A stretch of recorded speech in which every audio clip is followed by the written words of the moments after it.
Hey everyone, ready to dive into some self-confidence boosting? You guys sent in this really cool guide, and it's full of like all these strategies and tips on how to really amp up that like feeling good about yourself kind of thing. Yeah, it's pretty awesome actually. It's not just like a bunch of random tips, you know? It actually starts by like really breaking down what self-confidence even is. And it's not about being like arrogant or cocky. It's more about having that deep down belief in your abilities. Right. So not like strutting around thinking you're the best, more like just knowing you can handle things. Yeah, exactly. Like that quiet inner knowing that you've got what it takes. And the guide goes into like why this is so important. It's not just about feeling good, like self-confidence can really impact your mental health, your relationships, even your career. So it's like kind of a superpower for life. You could say that, Yeah. but we all have those moments where our confidence takes a hit. Totally. So the guide talks about these things. It calls barriers to self-confidence. Okay, like what kinds of things? Well, one of the biggest ones is negative self-talk, that inner critic that's always putting you down. Oh yeah, that voice can be brutal. Right. It's like having a constant stream of negativity playing in your head. Is there anything we can do about that? Absolutely. The guide has some great strategies for dealing with that. But first, let's talk about another barrier, fear of failure. Oh yeah, that feeling that stops you from even trying because you're so scared of messing up. Exactly. And then there's the comparison trap, especially with social media these days. Oh my gosh, yes. Everyone's life seems so perfect online. Right. You start comparing yourself, and it can be a real confidence killer. Totally agree. And then we can't forget about the impact of past experiences. Maybe you had a really critical teacher or went through a tough time that shook your confidence. Right, like those things can stick with you. They really can. So we've got these barriers holding us back. Yeah. But the guide doesn't just leave us hanging, right? Yeah. It gives us tools to actually deal with these challenges and build real self-confidence. Exactly. It outlines 10 powerful strategies, and we're going to dive into some of the most impactful ones. Awesome, can't wait. So it all starts with self-awareness, really understanding your strengths, weaknesses, and values. Okay, but how do you actually do that? Well, the guide suggests keeping a journal. Like, track those moments when you feel proud of yourself, when you achieve something you're aiming for. Oh, that's interesting. It doesn't have to be huge. Even small wins count. So it's like building evidence for your own awesomeness. Exactly. And another key strategy is developing a growth mindset. Growth mindset. It's about changing how you see challenges. Instead of threats, you see them as opportunities to learn and grow. You mentioned the comparison trap earlier. Yeah. What do you think is the most damaging part of that for people's self-confidence? I'd say it's that focus on external validation instead of internal worth. When you're always looking for approval from others, you kind of give your power away. Real confidence comes from within, from knowing your own value, regardless of what other people think. That's such a good point. You also mentioned embracing failure is important, but isn't there a risk of becoming complacent if we're always excusing our mistakes? That's a great question. The key is to reframe failure as feedback. It's not about ignoring mistakes. It's about analyzing what happened, learning from it, and using that to improve. So it's like a continuous cycle of learning and growth. Exactly. That makes sense. Yeah. So we've got self-awareness and growth mindset as a foundation. What other strategies can we use to tackle those confidence barriers and build that inner strength? So, picking up where we left off, like we were talking about how important it is to kind of reframe failure, like see it as feedback instead of just like a total defeat, which kind of goes back to that whole growth mindset thing we were discussing. Right, totally.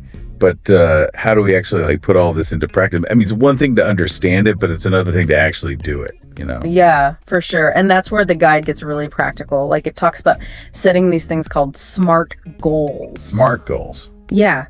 It stands for specific, measurable, achievable, relevant, and time-bound. So it's not just like, I want to be more confident. It's more like really breaking it down. Exactly. Like, let's say instead of I want to be more confident, you say, this week, I'm going to speak up at least once in every meeting. Okay, yeah. It's specific, you can measure it, it's achievable, it's relevant to your overall goal, and it has a time frame. I get it. So it's like setting yourself up for those small wins. Exactly. And those small wins, they really start to add up, you know? You know what this reminds me of? Like, I was reading about how habits work. Apparently, when we achieve small goals consistently, it creates this like positive feedback loop in our brains. Oh, that's interesting. Yeah. And it makes us more likely to keep going and actually build momentum. Right. So it reinforces that idea that building self-confidence is a process, not like a one-time thing.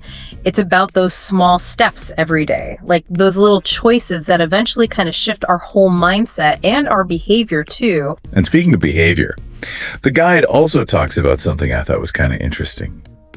Physical presence. Oh, yeah. I gotta be honest, at first I was like, really? How does that fit in? It sounded kind of superficial to me. Yeah, I get it. But it's actually more powerful than you might think. Think about it. When you stand tall, shoulders back, head up, you just naturally project more confidence, right? Yeah. And when you make eye contact when you're talking to people, you're showing you're engaged and present. Okay, yeah, I see what you mean. It's like your body language is sending signals, not just to other people, but to yourself too. Yeah. Like if you act confident, even if you don't totally feel it yet, maybe your mind starts to believe it. Exactly. It's that feedback loop again, just like with achieving those small goals. And exercise can play a role here too, you know? Oh yeah, how so? Well, when you move your body, you release endorphins, those feel-good chemicals that boost your mood and energy. Plus, when you feel strong and capable physically, it can kind of spill over into other areas of your life. Right, so taking care of your body can actually help you feel more confident mentally and emotionally too. Totally. It's all connected. You know, something else the guide talks about that I thought was cool? Continuous learning and growth. Yeah. Like always expanding your knowledge and skills. It's a great way to feel more competent and confident overall. And it doesn't have to be about like getting another degree or anything. It could be just reading a book on something you're interested in or taking an online course in something you've always wanted to try. So it's about staying curious and engaged, like always learning new things and having new experiences. Exactly. It keeps things interesting and helps you avoid getting stuck.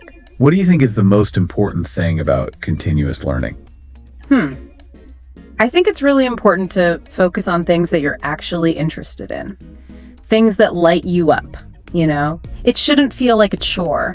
It should be about nurturing that curiosity and expanding your horizons, and in turn, expanding your sense of what you're capable of. Yeah, like feeding that inner spark and exploring different sides of yourself. You know, another thing that's really important for building self-confidence is surrounding yourself with the right people. Oh yeah, 100%. Having a supportive network, people who believe in you and encourage you, it makes a huge difference. It's like having your own personal cheering squad. Exactly. They lift you up, remind you of your strengths, especially when you're doubting yourself. And on the flip side, it's probably important to distance yourself from people who bring you down. Definitely. Sometimes you got to set boundaries with those who are negative or critical. Your mental well-being is worth it. It's about recognizing that you have a choice in who you let into your inner circle. You can choose to be around people who uplift and inspire you. Exactly. And let's not forget about visualization. Oh yeah, visualization. We touched on this earlier. Yeah. But I think it's worth diving a little deeper. For sure. The guide suggests taking a few minutes every day to just close your eyes and really picture yourself succeeding in certain situations. Like imagine yourself speaking confidently in that meeting or nailing that presentation or acing that job interview. Right. The more you practice it in your mind, the more confident you'll feel when the real thing comes around. It's like giving yourself a mental rehearsal. Exactly. And the best part is you can visualize anything you want to achieve. All right, so we've covered a lot of ground in this part. We talked about setting smart goals, the connection between physical presence and confidence, the importance of continuous learning, surrounding ourselves with supportive people, and of course, harnessing the power of visualization. We've given you a whole toolbox of strategies to start building your self-confidence. And guess what? We've got one more part to go. In the final part, we'll wrap things up with some final thoughts and key takeaways to help you keep going on this self-confidence journey. So stay tuned. Okay, so we're back for the final part of our deep dive into self-confidence. We've talked about like so much already, from what self-confidence actually is to all those cool strategies for boosting it. Yeah, we've covered a lot of ground. SMART goals, the whole physical presence thing, continuous learning, and surrounding yourself with those awesome supportive people. And of course, visualization. That one's like super powerful. It really is. So as we wrap things up here, I want to talk about something that I think a lot of people struggle with, even when they're feeling pretty confident. And that's like dealing with criticism. Yeah, that's a good one. Because no matter how confident you get, you're going to face criticism at some point. Absolutely. It's kind of inevitable. And the guide makes a good point. Like, true confidence isn't about ignoring feedback or pretending you're perfect. Right. It's about learning how to use criticism in a way that actually helps you. Like taking something valuable from it. Exactly. So it's not about becoming like immune to criticism. It's more about developing that resilience. Yeah. So you can handle it without, letting it completely derail you. That's the key. And the guide talks about how important it is to distinguish between constructive criticism, which is meant to help you grow, and just plain negativity.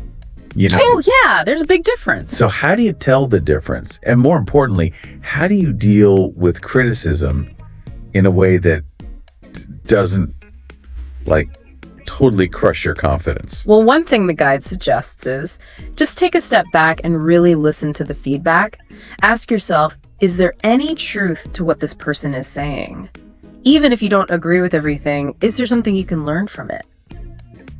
So even if it stings a little, there might be something valuable in there. Exactly. And if it's just negativity disguised as feedback, you can just choose to let it roll off your back, Yeah. Like you don't have to take on every negative comment. We have more control over our thoughts and feelings than we realize sometimes. Right. We get to choose what we let affect us. Okay, so we've talked about the barriers, the strategies.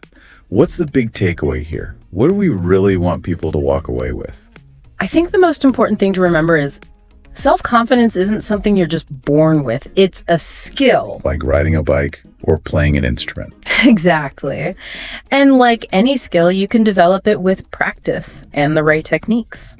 And the more you practice those strategies we talked about, the easier it becomes to feel confident, even in tough situations. For sure. And as you become more self-confident, you'll find yourself taking more risks, going after those big goals, and just overall living a more fulfilling life.